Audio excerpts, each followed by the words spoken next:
ആ നീ ഇവിടെ നിൽക്ക, മനുഷ്യനെ പേടിപ്പിച്ചോളഞ്ഞല്ലോ. എന്തിനാടി എന്റെ കുഞ്ഞിനെടുത്തത്? നിന്നെ ഇവിടെ കണ്ടുപോരും ഞാൻ പറഞ്ഞതല്ലേ. ആരെ കാണിക്കാനടി നിന്റെ കണ്ണീര്? എന്റെ മനസാക്ഷി തൃപ്തിപ്പെടുത്താൻ മനഃപൂർവ്വം അല്ലെങ്കിലും ഈ കുഞ്ഞിനോട് ചെയ്തു പോയ തെറ്റിന് ഈ കുരുന്നു മനസ്സിന്റെ മുന്നിലും ഈശ്വരന്റെ മുന്നിലും പ്രായശ്ചിത്തം ചെയ്യാൻ ആരെയും വെറുപ്പിക്കാതെ ആർക്കും ഒരു ശല്യമാവാതെ ഇവിടുന്ന് പോകണമെന്നുണ്ടായിരുന്നു. നിങ്ങൾക്കൊക്കെ എന്നോട് വെറുപ്പും ദേഷ്യവും മാത്രമേ ഉള്ളൂ എന്ന് എനിക്കറിയാം.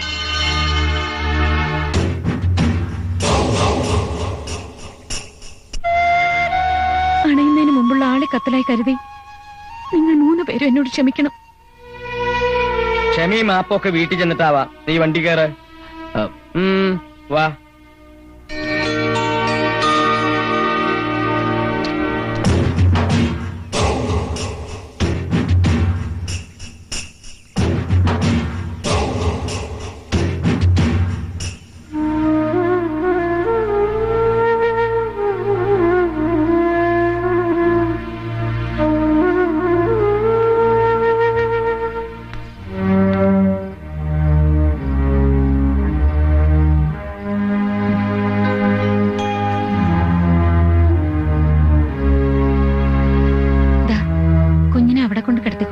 വേണ്ട, അവൻ ഇവിടെ തന്നെ കിടന്നോട്ടെ. I'm sorry. കുഞ്ഞിനെ പെട്ടെന്ന് ആ അവസ്ഥയിൽ കണ്ടപ്പോ എന്റെ നിയന്ത്രണം വിട്ടുപോയി. താരാട്ടിന് പകരം പരിഹാസവും കുത്തുവാക്കുകളുമാ ഓർമ്മ വെച്ച നാളു മുതൽ ഞാൻ കേട്ടു വളർന്നത്. ജന്മം തന്നവരോടുള്ള പക തീർക്കാൻ മനസ്സ് മനഃപൂർവ്വം കല്ലാക്കിയതാ. അതുകൊണ്ടാ ഇങ്ങനെയൊക്കെ. Forget it.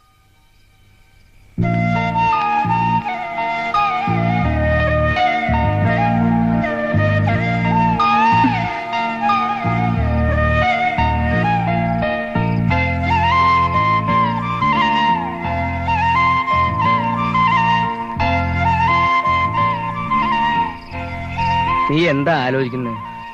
ഏയ് ഒന്നുമില്ല. ഒന്നുമില്ല എന്ന് പറയുമ്പോഴും എന്തൊക്കെയോ ഉണ്ടെന്ന് നിന്റെ മുഖം പറയുന്നുണ്ട്. കൊല്ലം 10-12 ആയില്ലേ ഞാൻ നിന്റെ കൂടെ കഴിയണു.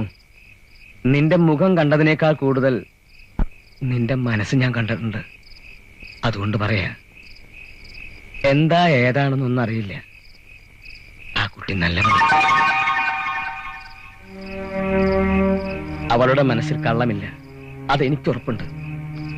ഒരു വീട്ടിലാണ് താമസിക്കുന്നത് എന്നുള്ള തോന്നലുണ്ടായത് ആ കുട്ടി ഇവിടെ വന്നതിന് ശേഷം. അതിനു മുമ്പ് ആരൊക്കെയോ താമസിക്കുന്ന ഒരു ലോഡ്ജ്. ഇതൊക്കെ ഇപ്പൊ പറയാൻ? കുഞ്ഞിനൊരമ്മ, നിനക്കൊരു തുണ, ഈ വീടിനൊരു വീട്ടുകാരി. ഞാൻ ആ കുട്ടിയുടെ കാര്യ പറയണേ. നിനക്കൊരു കുടുംബമായി കണ്ടിട്ട് തിരിച്ചു പോകണമെന്ന് എനിക്ക് മോഹമുണ്ട്.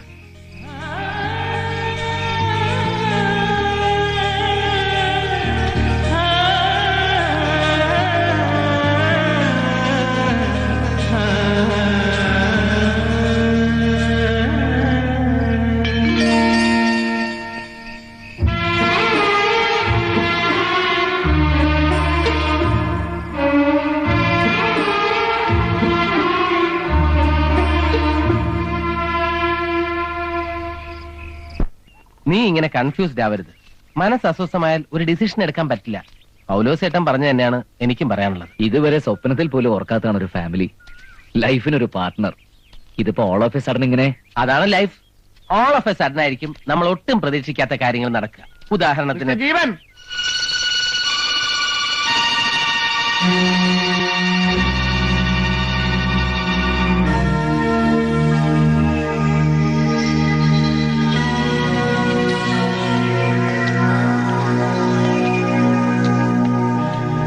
നന്ദിയുണ്ട് ജീവൻ, പറഞ്ഞറിയിക്കാൻ വയ്യാത്ത നന്ദിയുണ്ട്.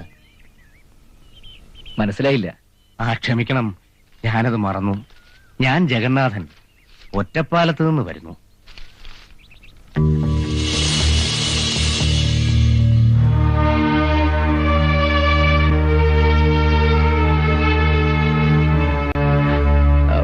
ഹേമ മരുമകളാ, എന്റെ ഉടപ്പിറന്നോളുടെ മകൾ. അവൾ ഇപ്പോഴും ജീവിച്ചിരിക്കണമെന്ന് വിശ്വസിക്കാൻ പറ്റുന്നില്ല. ഇനി ഒരിക്കലും കാണാൻ പറ്റില്ല എന്ന് കരുതി മനസ്സ് നീറി കഴിയുകയായിരുന്നു ഞാനും അവളുടെ അമ്മയും. ആ, ഇത് ഡോക്ടർ ദിനേശ്. കഴിഞ്ഞ 5 വർഷമായി ഹേമ എന്റെ ട്രീറ്റ്മെന്റിലാണ്. 50-50 ചാൻസ് പോലും ഇല്ലാത്ത ഒരു മേജർ ഓപ്പറേഷൻ. അതേ ഇനി ചെയ്യാനുള്ളൂ. മനസ്സുണ്ടായിട്ടല്ല, അവസാന രക്ഷാമാർഗം വരെ എന്റെ കുട്ടിക്ക് വേണ്ടി നോക്കി എന്നൊരാശ്വാസത്തിന്. മരണം വിധിക്കപ്പെട്ടവരോട് മറ്റുള്ളവർക്കുള്ള സഹതാപം കാണാൻ വയ്യെന്ന് പറഞ്ഞ് അവൾ തിരിച്ചു ഹോസ്റ്റലിലേക്ക് പോയി. അവിടെ നിന്നാണ് അവൾ ആരോടും പറയാതെ പോയത്. പോകുന്നതിന് മുമ്പ് അവൾ എനിക്ക് ഫോൺ ചെയ്ത് പറഞ്ഞു, ഓപ്പറേഷൻ തിയേറ്ററിലെ ടേബിളിൽ ബോധം നഷ്ടപ്പെട്ട് കിടന്ന് സ്വയം അറിയാതെ മരിക്കാൻ അവൾക്കിഷ്ടമല്ലെന്ന്. അണയുന്നതിന് മുമ്പുള്ള ആളെ കത്തലായി കരുതി നിങ്ങൾ 3 പേര് എന്നോട് ക്ഷമിക്കണം.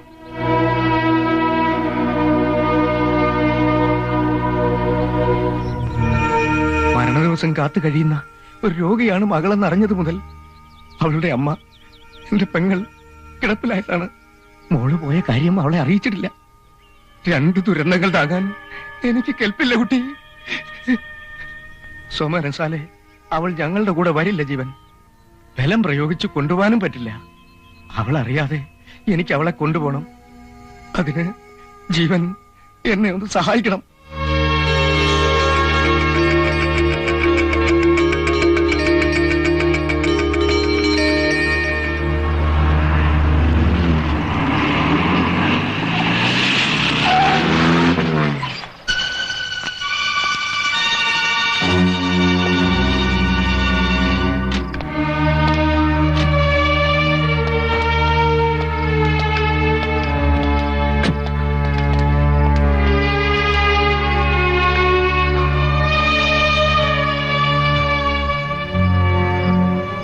കുട്ടി വരൂ.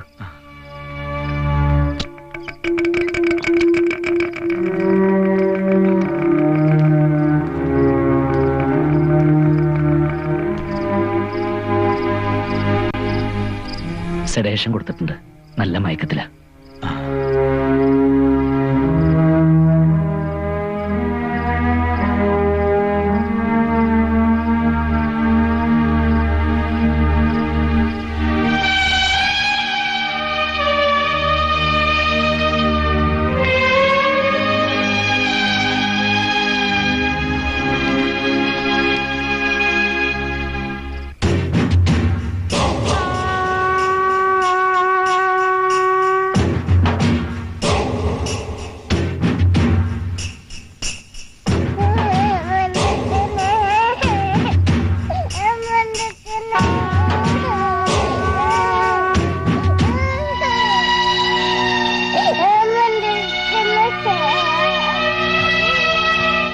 കുഞ്ഞിനെ തിരിച്ചു കിട്ടിയെന്നുള്ള ആശ്വാസം മാത്രമേ എനിക്കുള്ളൂ.